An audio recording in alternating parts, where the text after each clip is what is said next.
오늘 본문의 말씀을 통하여서 자유인과 노예라는 제목으로 하나님의 말씀을 함께 묵상을 하겠습니다. 흉년이 들자 이삭은 그의 가족들을 데리고 그랄 땅으로 이주를 하게 됩니다. 이삭과 그의 가족들은 그랄 주민들에게는 낯선 이방인이었기 때문에 이 이삭은 이 그랄 주민들에 대해서 경계했고 또 그랄 주민들 역시도 관심을 가지고 이삭의 가족들을 살펴봤던 것 같습니다. 그 중에서 눈에 띄는 사람이 바로 이삭의 아내인 리브가였죠. 그래서 그랄의 주민들은 이삭의 아내 리브가에 대하여서 이삭에게 그녀와의 관계가 어떻게 되는가라고 물었습니다. 그러자 이삭은 내 누이다라고 답을 합니다. 자신의 아내인 리브가를 누이라고 대답을 했다는 거예요. 근데 이때 나이가 40이 넘은 나이거든요. 그런데 리브가가 얼마나 아름다웠는지는 모르지만 40대가 넘어가면 여러분 어때요? 여인의 미는 사실 그때부터는 사실 우리가 말의 표현이 그렇지만 이제 서서히 아름다움에서부터 절정은 지나간 시기란 말이에요.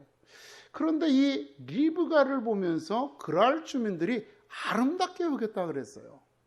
또 그러다 보니까 이 이삭은 그 여인에 대해서 리브가의 자기의 관계에서 혹시나 내 아내라고 대답했다가 자기가 어떠한 해를 당할까 하는 그런 두려움을 가졌다는 거예요. 성경에 보니까 뭐라고 하냐면 리브가는 보기에 아름다움으로 그곳 백성이 리브가로 말미암아 자기를 죽일까 하여 그는 아내라 하기를 두려워함이었더라 그랬습니다. 그러니까 아무래도 어쨌든지 간에 공적으로 당시의 미의 기준으로서 이 리브가는 굉장히 아름다웠던 것 같습니다. 그런데 우리가 생각해 봐야 될 것은 이 이삭의 행위에 대한 것이죠. 그죠? 우리가 지금의 기준으로는 내 아내라고 당연하게 대답하지 못한 것이 참 비겁하게 보이죠. 그죠? 자기 아내를 지키지 못하였다는 겁니다. 그러면 왜 이 이삭은 이 자신의 아내를 지키지 못하고 누이라고 말했을까? 떳떳하게 내 아내라고 말하지 못하고 누이라고 했을까? 그 성경의 원인이 뭐예요? 두려움이다라고 하는 겁니다. 자기의 목숨에 대한 사랑, 그리고 자기 목숨을, 자기가 사랑하는 이 생명, 나 자신이 죽임을 당할 것, 해를 당할 것이다라고 하는 그러한 두려움의 노예가 되어서 리브가를 아내가 아닌 누이라고 거짓말을 하게 되었던 것입니다. 여러분, 이처럼 사람의 행동을 통제하는 것에서는요, 두려움을 갖게 하는 것이 사람의 행동을 통제하는 아주 여러 가지 방법들 중에서 가장 쉬운 방법이죠. 그래서 옛날부터 전체주의 국가에서는 여러분 어때요? 공포정치라 그러잖아요.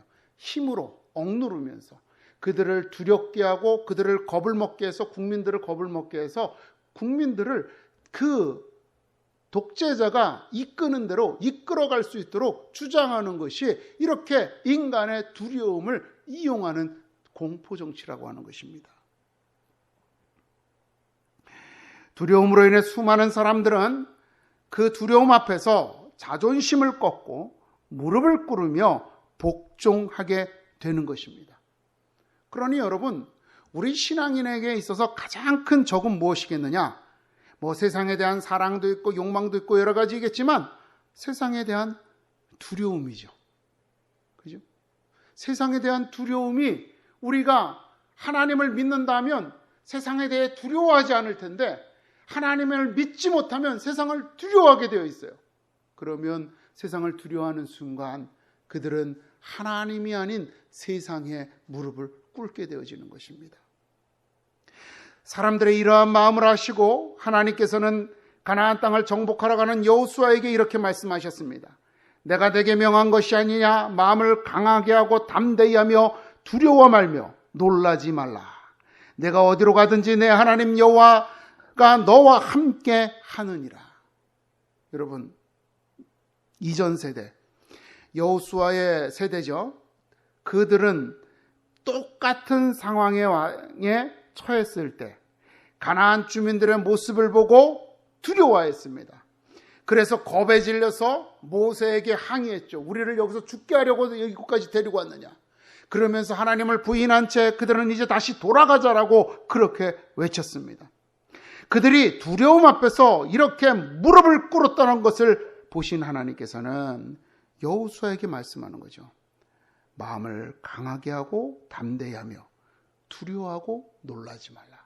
내가 너와 함께하여 내가 어디로 가든지 너와 함께 하리라라고 말씀하시는 것입니다. 그 이전 부모 세대들은 하나님께서 함께 하시고 인도하시고 도우시리라는 것을 확신하지 못하였기에 그들은 무릎을 꿇었으나 이제 하나님께서는 여호수아에게 다시 한번 말씀하시면서 내가 너와 함께 하리니 내가 너를 인도하고 너를 보호하며 너를 지키리니 두려워하지 말고 나를 따라 나아가라고 내 명령을 따라 나아가라고 그렇게 말씀하셨던 것입니다. 하나님께서 함께 하심을 확신할 때 성도는 세상에 대한 두려움을 물리치고 앞으로 전진해 나갈 수가 있게 되는 것입니다. 여러분, 우리가 두려움의 지배를 받을 때 우리는 두려움의 노예가 됩니다. 그렇기 때문에 이 두려움이 시키는 대로 우리는 무엇이든지 하게 되죠. 건강을 잃을 것 같은 두려움이 앞서면 여러분 어떻게 돼요? 건강을 위해서 음식을 챙겨 먹고 건강을 주의하죠. 제가 어제 어떤 한 목사님을 만났는데 음식을 굉장히 조심하시더라고요. 그런데 그분이 굉장히 대식가였어요.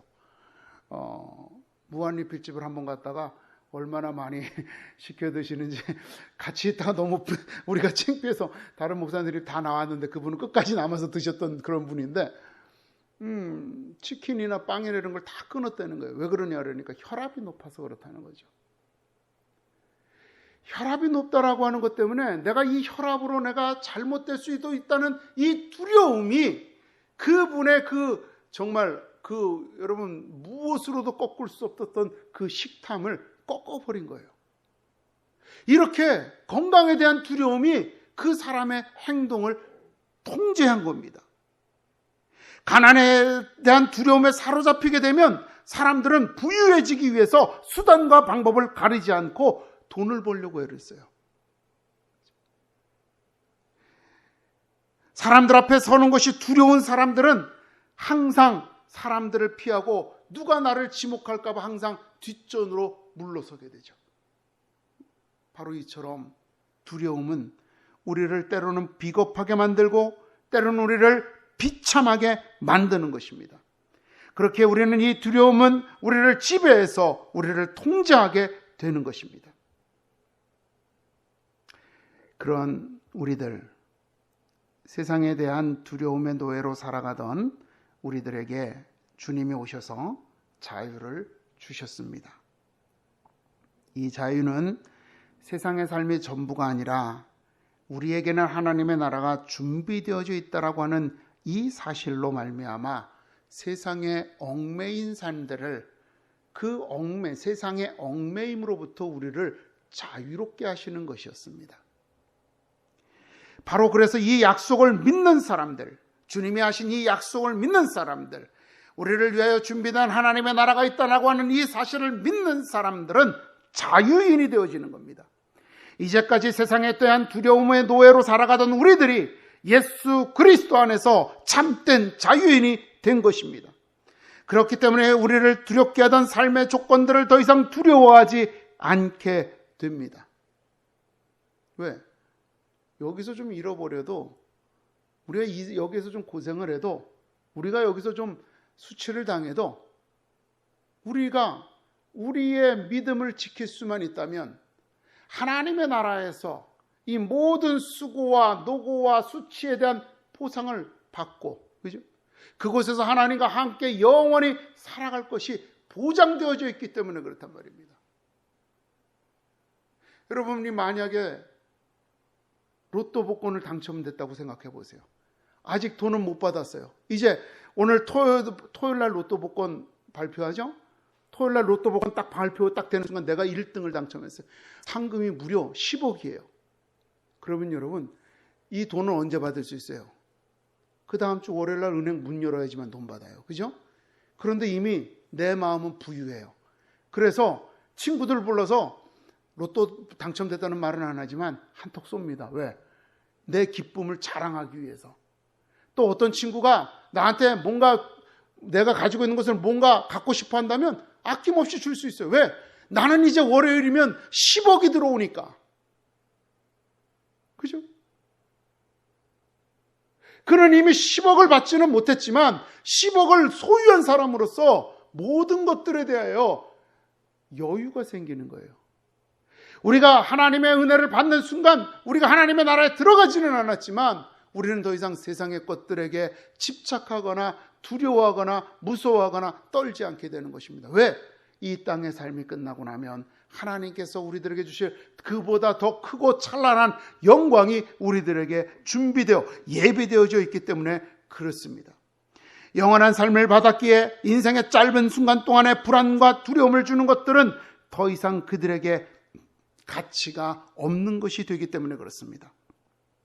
두려움에 사로잡혀 돈과 명예와 권력과 건강과 사랑을 위해 살아가던 삶으로부터 그들은 하나님의 보호하심과 인도하심 그리고 지키심을 믿으며 그분의 말씀을 따르는 삶을 살게 되는 것입니다. 이렇게 우리는 노예에서 자유인으로 신분이 바뀌게 된 것입니다. 세상에 참된 종로서릇을 그러한 비참한 자들이 하나님의 자녀인 자유인이 된 자유인의 영예를 입게 된 것입니다.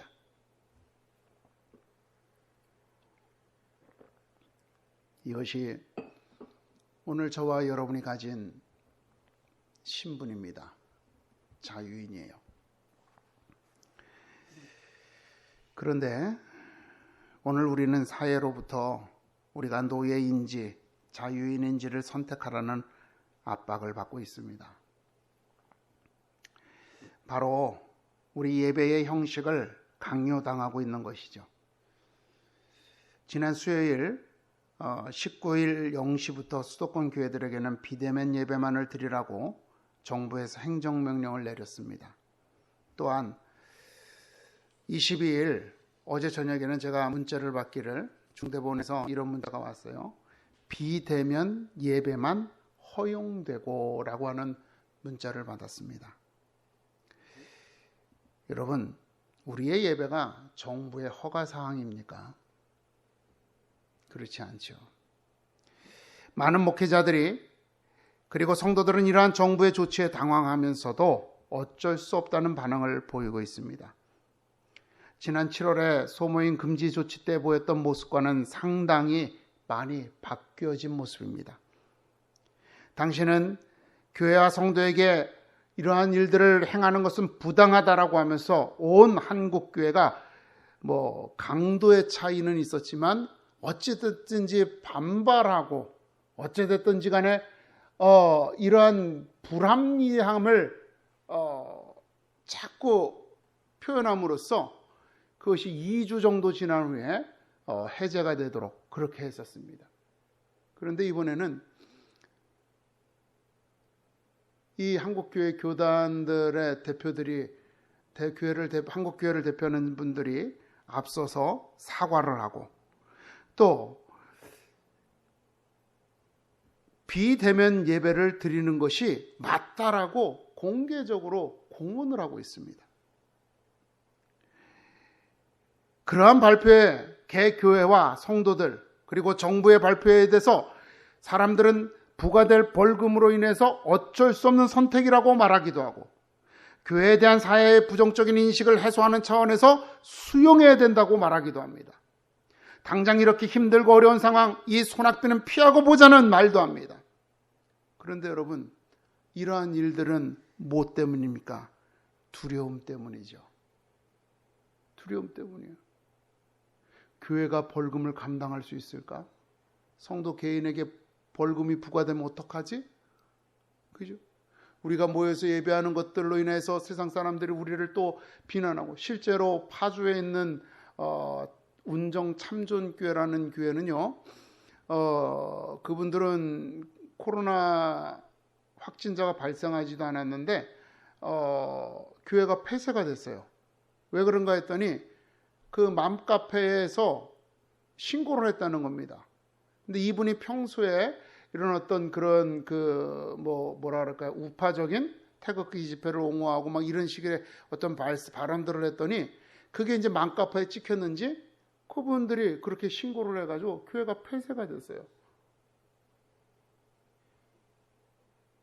이런 어떤 두려움 때문에, 이런 일들을 우리가 겪게 될 것인가, 겪게 될 거라고 하는 두려움 때문에 이 비대면 예배를 수용해야 된다라고 말을 하는 겁니다. 그런데 여러분, 예배의 형식과 내용, 횟수는 정부의 통제받을 성질의 것이 아닙니다. 여러분, 예배는 공공성을 가지고 있어요. 우리가 하나님을 믿는 자녀라고 하는 것을 여러분 어떻게 드러내겠습니까? 우리가 이 땅에서 하나님이 참으로 하나님이다라고 하는 것을 어떻게 선포하겠습니까? 그 방법은 우리가 모여서 예배드리는 거예요. 우리가 모여서 예배드리는 것, 주일날 아침에 성경책을 끼고 주일에 교회에 예배 참석하기 위해서 가는 것, 그리고 그곳에서 모여서 예배드리는 그곳을 통하여서 우리는 이 온 세상을 향하여 하나님만이 참 하나님이십니다, 나는 그 하나님을 믿는 사람입니다라고 선포하고 외치는 것이다라고 하는 겁니다. 이게 교회 예배의, 하나님이 기뻐 받으시는 예배의 특징인 거죠.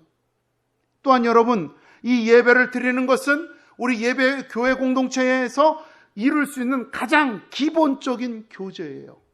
우리 하나님께서 우리가 하나 되게 하심을 우리는 이 예배에 참석하는 것을 통해서 서로 확인하고 위로받고 용기를 얻는 것입니다. 비대면 예배 드려보세요. 여러분, 2주일 동안 서로 만나지 못해요. 아니, 이게 2주일로 끝나지 않을 수도 있습니다, 여러분. 더 심각하면 한 달이 될 수도 있고 1년이 될 수도 있는 거죠. 그러면 우리가 교회의 하나됨을 어떻게 확인하고 그 하나됨을 어떻게 유지해 나가겠습니까? 우리 예수 그리스도께서 그 보혈의 폭로로 하나 되게 하신 그 하나됨을 파괴하는 일들이 벌어지게 된다는 겁니다.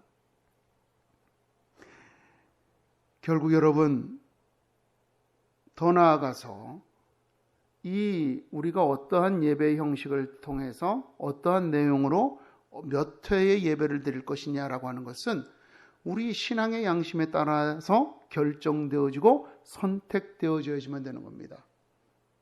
우리가 지난 몇 개월 동안 비대면 예배, 즉 온라인 예배를 드리면서 그것이 우리의 경건한 신앙에 얼마나 큰 해악을 끼치는지를 사람들은 깨달았다고 그렇게 고백했습니다. 그래서 곳곳에서 예배의 소중함을 깨달았다라고 하는 그러한 고백들이 많은 사람들에게서 나왔죠. 그런데 이제 정부의 벌금과 구상권이라고 하는 압력에 사회인들의 눈총에 무릎을 꿇고 그 소중함을 스스로 포기하겠다라고 선언하고 있는 것입니다. 여러분, 이것이 바로 우리가 두려움의 노예가 되어 있는 것은 아닌가라고 하는 그 척도라는 거죠. 우리는 스스로 자유인인 줄 알았었는데, 우리는 스스로 자유인이라고 그렇게 말했었는데, 세상에 그 어떤 것도 무섭지 않고 두려워하지 않고 오직 하나님만을 예배하며 살아가겠노라고 말했었는데, 우리는 아직도 우리는 이 삶의 조건들, 세상의 눈총과 세상의 억압에 대한 두려움에 사로잡혀 있는 노예들이라고 하는 사실을 우리로 하여금 깨닫게 하는 것입니다. 이런 우리에게 사도 바울은 본문에서와 같이 말을 합니다. 그리스도께서 우리를 자유롭게 하려고 자유를 주셨으니 그러므로 굳건하게 서서 다시는 종의 멍에를 매지 말라라고 합니다. 여러분, 우리는 예수 그리스도 안에서 자유를 얻었습니다. 이 자유는 세상에서 말하는 내 맘대로 할 수 있는 자유가 아닙니다. 세상에서 마음껏 하고 싶은 것을 할 수 있는 자유가 아니라 이 자유는 세상에 얽매이지 아니할 수 있는 자유인 것입니다. 세상에서 우리를 두렵게 하며 우리를 억압하고 있는 것들에 대한 자유인 것입니다. 이 자유를 세상에 대한 두려움으로 인하여 포기하지 말라라고 말씀하고 있는 것입니다. 여러분, 이 자유를 지키기 위하여 우리의 믿음의 선배들은 수많은 고난의 길을 걸어왔습니다. 이 자유는 그렇게 우리의 피와 땀으로 지켜져 온, 그리고 지켜야만 할 자유인 것입니다. 자유에는 반드시 헌신이 필요합니다. 피 흘리지 않는 자유는 없습니다. 하나님께서 주신 자유를 지키기 위하여 우리는 우리를 두렵게 하는 세상의 권세와 싸워야 하는 것입니다. 굳건하게 서서 이렇게 말합니다. 무릎 꿇지 말라는 거죠. 타협하지 말라는 것입니다. 다시는 종의 멍에를 매지 말라는 것.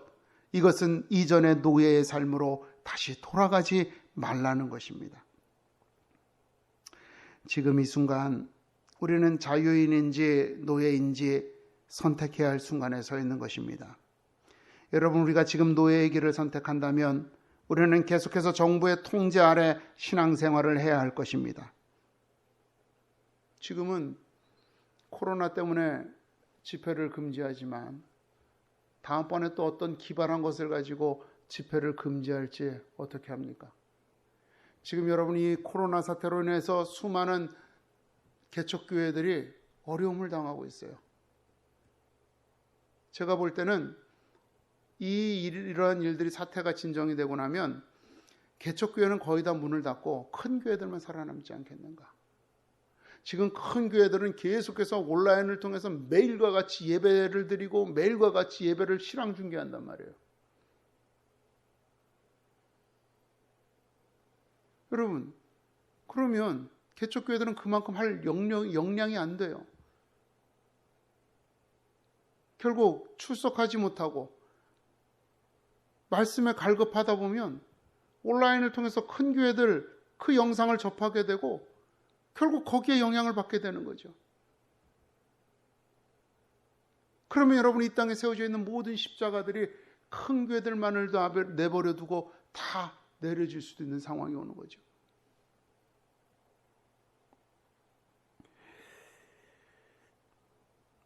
여러분, 우리가 지금 노예의 길을 걷는다면 우리는 편안할 수 있습니다. 그러나 정말 그 모습이 하나님께서 원하시는 것인지 우리는 심각하게 고민해 봐야지만 합니다. 그러나 우리가 자유의 길을 선택한다면 비록 지금은 힘들고 어렵겠지만 반드시 주님의 도우심으로 우리가 자유롭게 신앙생활하게 될 날을 갖게 될 줄로 믿습니다. 이사야 선지자를 통해서 하나님은 이렇게 말씀하십니다. 두려워하지 말라. 내가 너와 함께함이라. 놀라지 말라. 나는 내 하나님이 됨이라. 내가 너를 굳세게 하리라. 참으로 너를 도와주리니 참으로 나의 의로운 오른손으로 너를 붙들리라. 여러분, 두려워하지 마십시오. 우리와 함께 하시는 주님께서 승리의 영광을 주시기 위하여 오늘 우리를 이 가시밭길로 인도하셨음을 믿고 견디십시오. 세상의 풍파에 맞섭시다. 그러면 주가 우리와 함께 하사 반드시 우리를 영광 가운데 세우실 줄로 믿습니다. 우리 모두가 어떠한 상황에서든지 이 믿음의 자유를 잃어버리지 않고 지킬 수 있는 주의 자녀가 되기를 주님의 이름으로 축원을 드립니다. 기도하겠습니다. 고맙고 감사하신 아버지 하나님,